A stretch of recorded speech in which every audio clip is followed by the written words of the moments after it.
says, I'm from the smallest tribe. He says, I'm from the smallest people. He says, nobody knows me. Nobody comes from where I come from. Nobody does what you're thinking. Don't you know who I am? Yes, God knows who you think you are, but it's time to start thinking who God thinks you are, because what he thinks of you is greater than what you could ever believe. If you believe it, say it.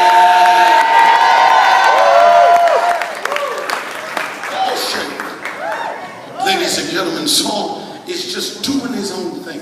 He's got his own agenda, and he's out there, and he's looking for something that he cannot find. See, the way God leads us is while we're looking for one thing, he shows us that the thing that we thought we needed will not supply what we really need. All of us are created with a space in our heart which is tailor-made for only God to fill. He leaves a gulf. He has set eternity in our hearts. And that eternity place is crying out for God to fill it. And we seek it, but we can't find it. He's seeking after something that he cannot find. He can't find it in this, and he can't find it there, and he can't find it there, because God will use your own longing to set you up to have an encounter with him. He doesn't want to share you with anybody else. He doesn't want to be in a part-time lover situation. He doesn't want to be your side chick. He wants to be in a committed relationship with you. He doesn't want to be shacking. He wants it to be real and lasting.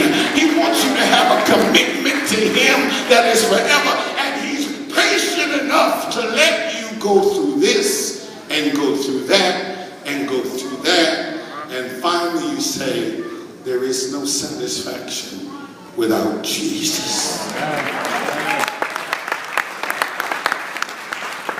Saul finally gets to a place where he can't find it. He cannot find what he's looking for. He can't find what he's looking for.